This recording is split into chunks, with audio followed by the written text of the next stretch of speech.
Raised voices at the UN Security Council as Israeli and Palestinian envoys clash over Monday's cross-border violence. Meanwhile, a day of mourning in Gaza as funerals take place for the dozens killed. Iran's foreign minister and European powers agree to work together to save the Iran nuclear deal as they meet in Brussels, a week after Trump pulled the US out. And North Korea cancels a planned meeting with the South, angry over military exercises between Seoul and Washington, and also threatens to scrap next month's summit between US President Trump and Kim Jong-un. Hello and welcome to France 24. I'm Catherine Clifford. The UN Security Council was the stage for a fierce exchange between Israeli and Palestinian envoys this Tuesday, after at least 58 Palestinians were killed and over 1,200 wounded by Israeli fire across the Gaza border on Monday.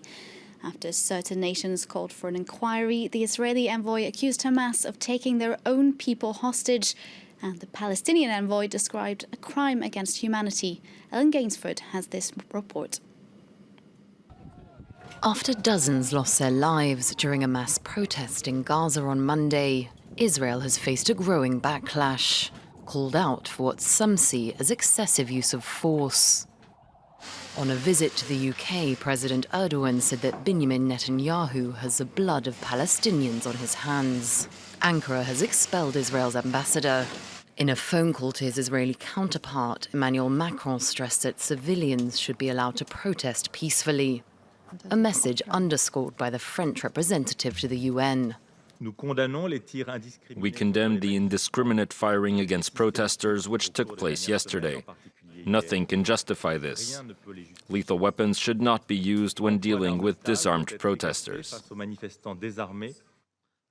But Israel says it has the right to defend its borders, accusing Hamas of trying to carry out attacks under the cover of protests.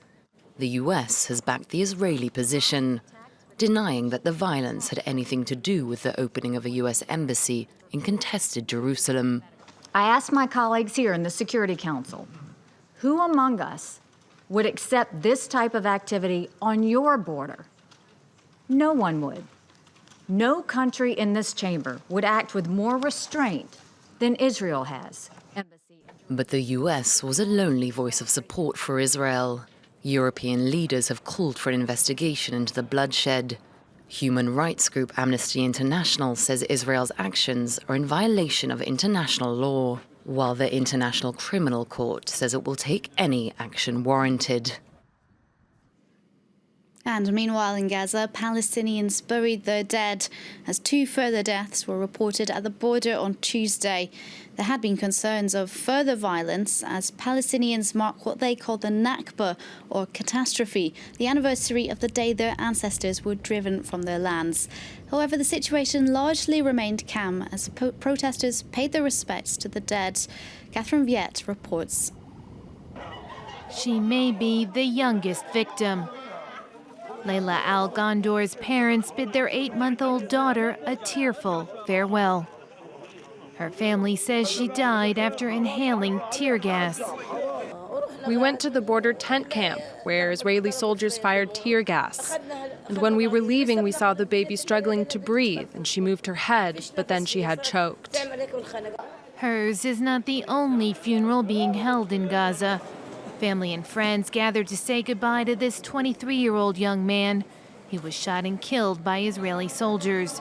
At least 60 people have died and over 2,200 have been injured in one of the deadliest days of violence since the 2014 war. Many of those protesting are being treated for gunshot wounds. A bunch of protesters and I were at the border in a peaceful march. We were surprised that military jeeps fired gas and live bullets. The huge numbers of injured Palestinians have overwhelmed Gaza's already stressed hospitals. We have no more beds to receive more wounded. The hospital is full. There are still huge numbers of wounded waiting for urgent surgical intervention. The high death toll has shocked the international community, and Israel is facing a growing backlash over allegations of excessive force. Israel has blamed Hamas, accusing the organization of trying to carry out attacks against Israeli civilians under the cover of the protests. Now to Brussels, where Iranian Foreign Minister Javad Zarif has been meeting with EU Foreign Policy Chief Federica Mogherini and major European foreign ministers. On the agenda, where to go now, a week after US President Donald Trump abandoned the Iran nuclear deal and reimposed US sanctions on Tehran. All sides in Brussels committed to keep working together to save the deal. Let's take a listen. We are starting a process that needs to be very intensive, and we don't have a lot of time. We need to reach some sort of guarantee that these benefits can be guaranteed for Iran within that specified period of time that the President said, a few weeks. We are going to see whether the political will that has been expressed by the remaining participants in JCPOA can be translated into specific action. Recognize that the lifting of nuclear-related sanctions and the normalization of trade and economic relations with Iran constitute essential parts of the agreement. And we stressed the commitment we all share to ensure that this will continue to be delivered, and we agreed to this end to deepen our dialogue at all levels. Iran may be committed to saving the deal, but it's made it clear it needs guarantees from the remaining countries, as our correspondent Reza Saya explains from Tehran. They expect guarantees. They expect to continue to benefit from what's left of the Iran nuclear deal, and seemingly some positive developments tonight. Iran and the E3 saying that they're committed to this deal. And remember, these developments happened relatively quickly. It was 1 week ago today when U.S. President Donald Trump violated the Iran nuclear deal by reimposing sanctions. Soon after, Iran made its position clear. They say they're going to commit to the nuclear deal. They're going to try to save it. However, they made it clear that they need guarantees. They need guarantees from the remaining 5 signatories of the deal that they're going to get the benefits that they expected when they signed this deal in 2015. Getting those guarantees from Russia, China, seemingly easy. They have good relations with Iran. From the Europeans, getting those guarantees a bit tougher. However, France, Germany, the UK, the E3 came out tonight and clearly stated that they have the same objective as Iran, that they're going to draft and devise a line of action, a plan to deliver to Iran the benefits that it expects, and at the same time keep Iran from delivering on its promise, and that's to continue to restrict its nuclear program.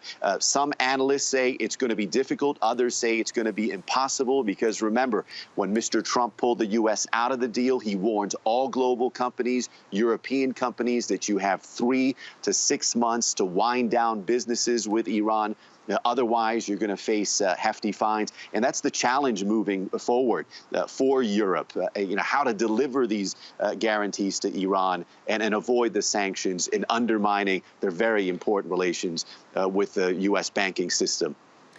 North Korea has cancelled a planned meeting with South Korea just hours before it was set to take place, also threatening to scrap next month's historic summit between US President Trump and North Korean leader Kim Jong-un.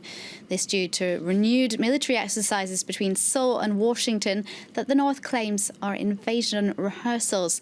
The US State Department said they'd received no word from Pyongyang. I'm sure the South Korean government will be disappointed that North Korea has canceled this meeting of high-level officials. To put this in some context, though, this is far from the first time we've seen North Korea at what seems to be the last minute or very unexpectedly pull out of an agreement, even as recently as this year during the time of the Winter Olympics in Pyeongchang, South Korea. The two sides were supposed to hold a cultural performance at North Korea's Mount Gumgang, which is not too far north of the demilitarized zone, the border separating the two Koreas. And at that moment, it also canceled at the last minute, saying it was unhappy with media reports about certain aspects in the South. It also, in the past, has pulled out of similar deals, citing exactly this, U.S. ROK combined military drill. However, it's It's interesting, just earlier this year, as the détente was taking place, diplomacy improving between the countries, Kim Jong-un had suggested he was okay with earlier exercises this year between U.S. and South Korea, the Full Eagle exercises that also take place every year. However, now apparently North Korea upset about the Max Thunder Air Force exercises taking place between the U.S. and South Korea. Catalonia's newly elected separatist leader Quim Torra proposed a meeting with Spanish Prime Minister Mariano Rajoy this Tuesday. Rajoy agreed to meet, but warned Torra would have to respect the law and that independence from Spain would never be an option. This as Torra met with Carles Puigdemont in Berlin. Nick Rushworth has the story. Thank you. Catalonia's leadership is based in Barcelona and Berlin, where former President Carles Puigdemont is calling the shots while fighting extradition to Spain. His successor, newly elected Quim Torra, says he is but a caretaker for the former leader. The first step both men require: talks with Madrid. My first aim of this new Catalan government is to offer dialogue to the Spanish government. President Rajoy, please, you fix a time and place. Rajoy responded saying he would meet, while repeating that there would never be an independent Catalan republic. There was no independence. There was no republic.